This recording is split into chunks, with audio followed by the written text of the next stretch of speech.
Welcome to Reclaiming Me, a trauma-informed podcast helping women with complex PTSD heal the lasting impact of childhood attachment wounds from parents and caregivers, so you can finally release people-pleasing and perfectionism and learn to trust in relationships, beginning with the one you have with yourself.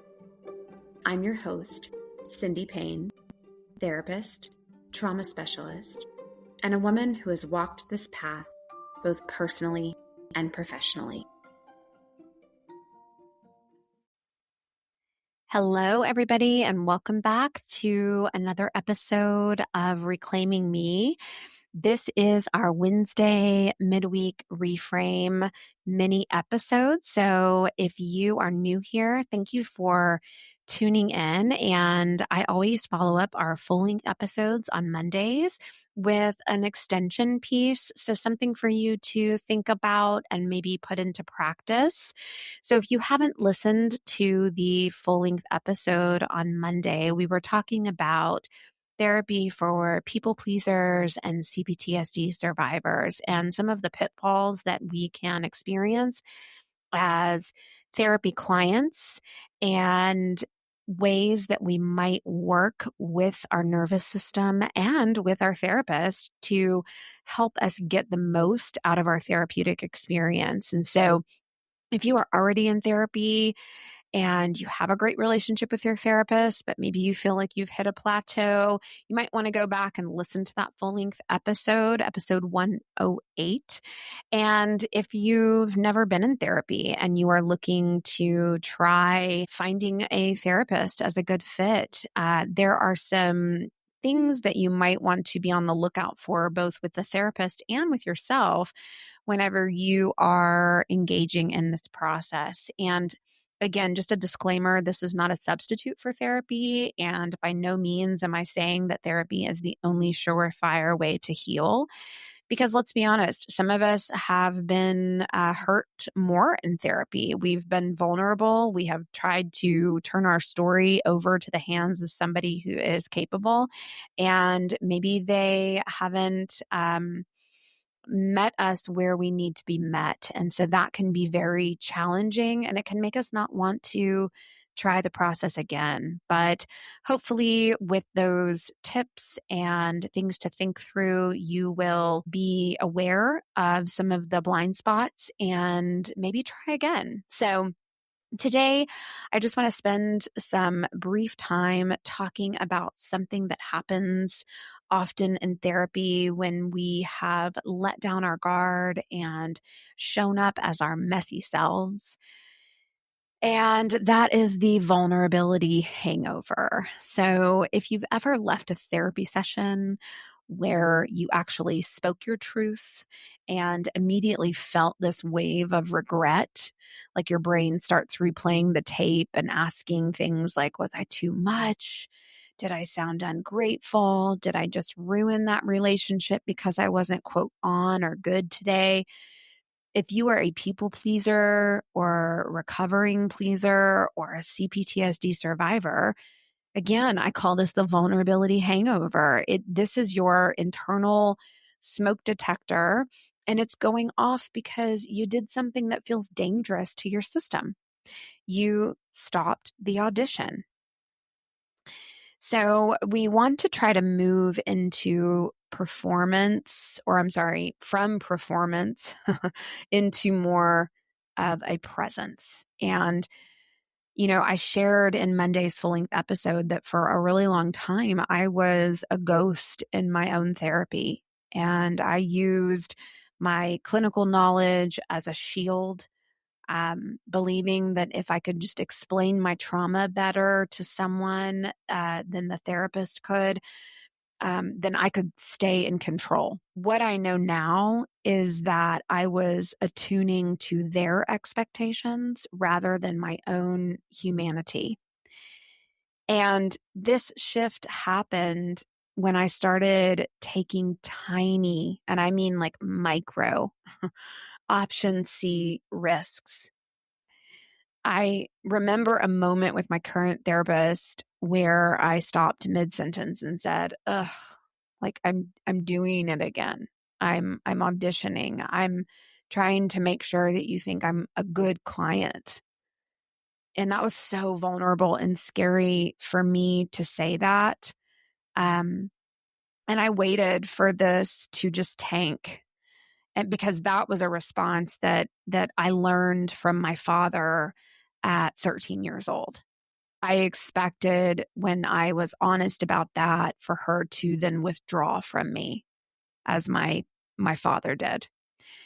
But she stayed. And actually, not only did she stay, but she began to soften even more than she had already softened with me. And that right there was my first real, true experience with brain-to-brain attunement, because her steady nervous system was able to hold my messiness without flinching. I practiced being unimpressive in that room so that I could eventually do it in the real world. And this is why I sometimes refer to therapy as a laboratory, because it is the one place, or should be rather, the one place where we can practice vulnerability in a safe, controlled way so that we can eventually take those skills into what my Truths with Food coach calls the 7-foot waves of our actual lives. So just a little side note, I think I might have shared this before, but my coach she talks a lot about taking your life in 7-inch, 7-foot, and 70-foot waves.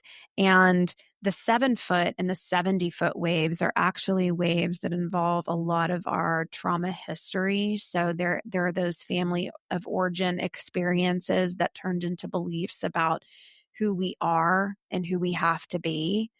Now, 7-inch waves are more just everyday things, like less risky things where we can try out our authenticity, try out getting it wrong, try out our vulnerability. But the goal here is to be able to, again, practice this vulnerability in really safe ways so that when those 7-footers or 70-footers show up, we get to practice being real and not just responding with how we think others want us to be. And when you practice being real with your therapist, what you're doing is you are testing the container. So the vulnerability hangover that you feel afterward is just the friction of choosing authenticity over attachment.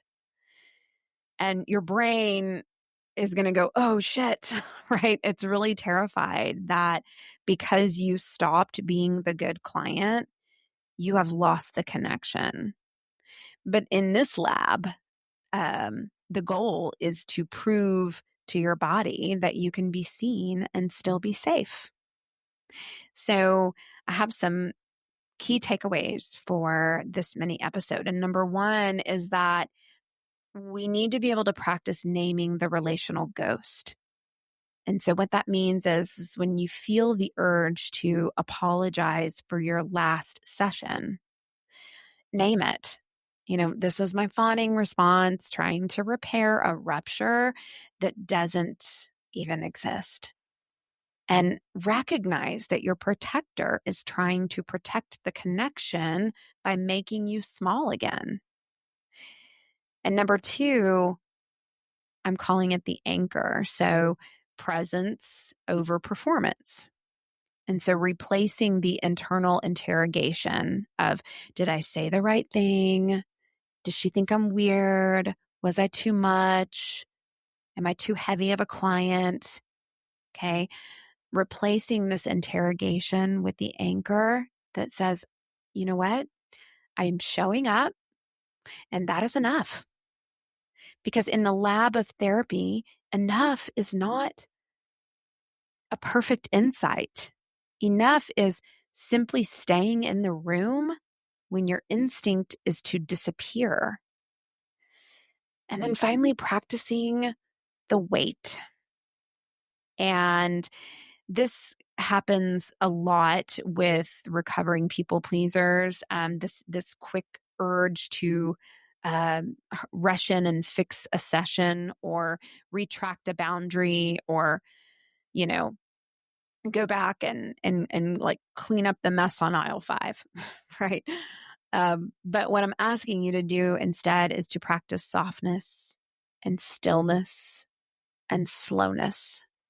So give your nervous system, I think a good rule of thumb is 24 to 48 hours to settle.